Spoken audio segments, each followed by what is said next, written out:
In this movie, I'll be looking at the improvements in curve fitting in Alias 2011.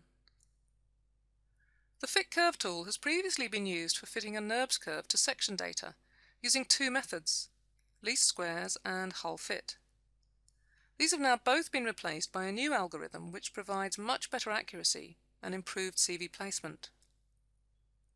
But the biggest change is that you can now also accurately fit a NURBS curve to any curve or edge, so you can replace curves on surface, trimmed edges or isoparms. And there's a new function in the control window called Modify Target, which allows a curve on surface to be adjusted to improve the accuracy of the fit. And finally, the new Curve Fit method has been incorporated into the Project tool when creating a curve rather than a curve on surface. I'll now show you these new features on a typical technical surfacing model, this wheel arch, but I'll start by explaining the new workflow with this sports shower gel pack.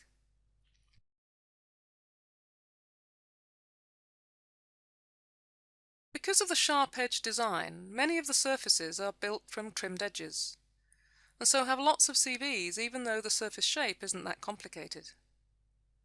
I'm going to look at how I could improve this top trimmed surface and the surfaces around it. If I switch to this work in progress model, you can see that some of the surfaces have been trimmed.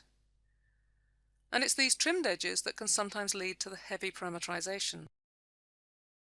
To see the typical result of trimming, I can create a duplicate curve which will show the structure of this top edge. It's got 4 spans, so quite a few CVs. There's nothing wrong with it, but if I want more control, I can now use the Fit Curve tool. I can display the curvature and the deviation, and then I can change the degree of the curve until I get the balance I want between the number of CVs and the deviation. This is packaging design, so that deviation is fine.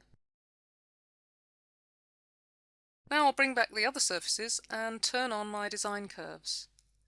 And I'll sweep a monorail surface for the top of the pack.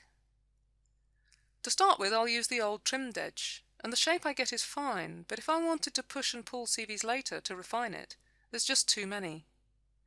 So if I build it again, this time from my accurate fitted curve, I get a much lighter, more manageable surface.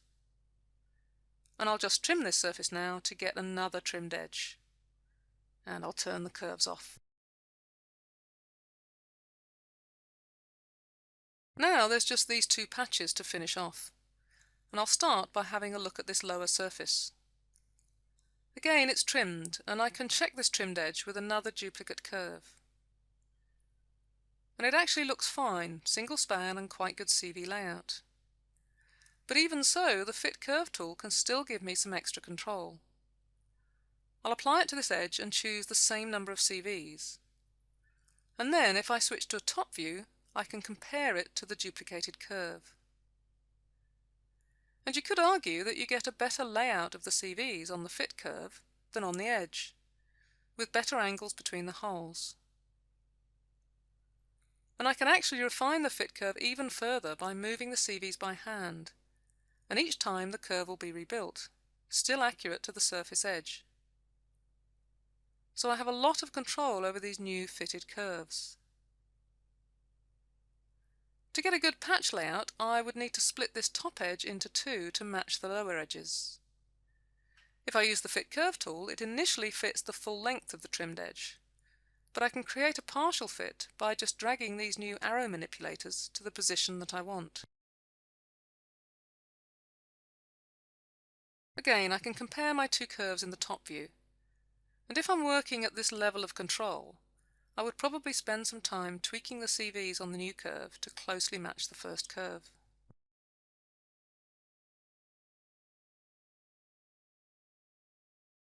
I could spend a lot more time on this, but that's probably enough to get a really controlled CV layout when I build a surface between them.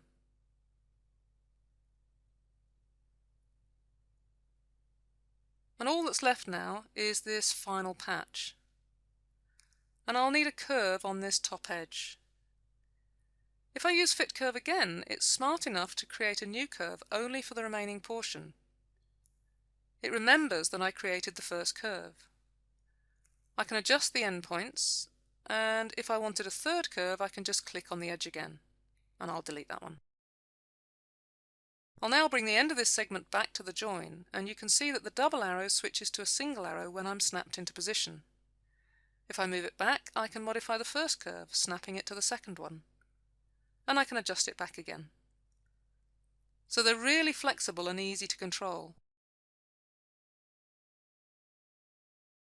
So what about the two lower edges? If I duplicate them, I can check the CV layout. And the curves look fine. So I'll delete those and start by using the edges just as they are to build a bi-rail surface.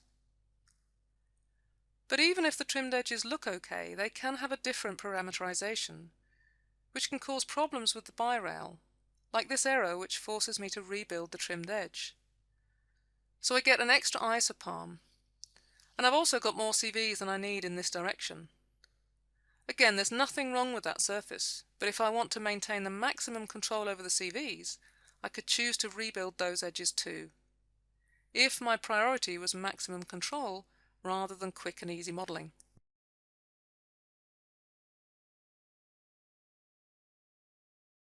And this time I get a clean, single-span surface that doesn't need to be rebuilt by the bi-rail, leaving me in control of the CV layout.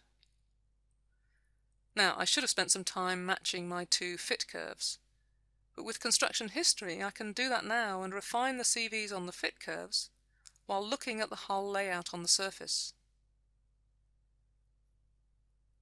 And don't forget that the curves are accurately recalculated, so my surfaces are within tolerance, which is really important for packaging design where I need to stitch the model and measure the volume each time I redesign. So now I can go into the next design phase with a really light, flexible, sculptable model.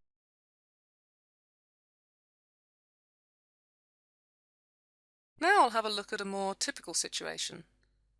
In technical surfacing, we really try to avoid building from the heavy parameterization of a trimmed edge, and so we'll often work directly on the curve on surface. If I use fit curve here, I get a good initial fit, but I now have the extra option to modify the target, which can give me a small improvement in the fit. It's allowing the curve on surface to move slightly in the surface UV directions, if that will allow for a better fit. I can control the amount of movement that's allowed, and it's recalculated with a bit more leeway, giving a slightly tighter fit. So I can make the judgment as to what's more important for me, an exact fit to the curve on surface or a tighter fit onto the face of the surface. But I can now go back a step and look at building this curve without the intermediate curve on surface stage.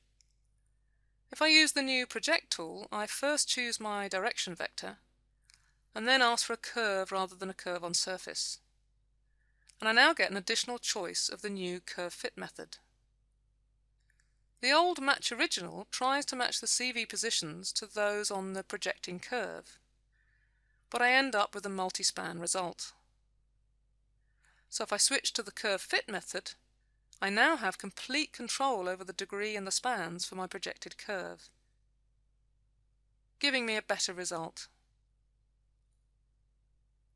So if you're doing quick concept modeling, you probably won't use these tools much. But for technical surfacing, they really increase the control you have over your curves.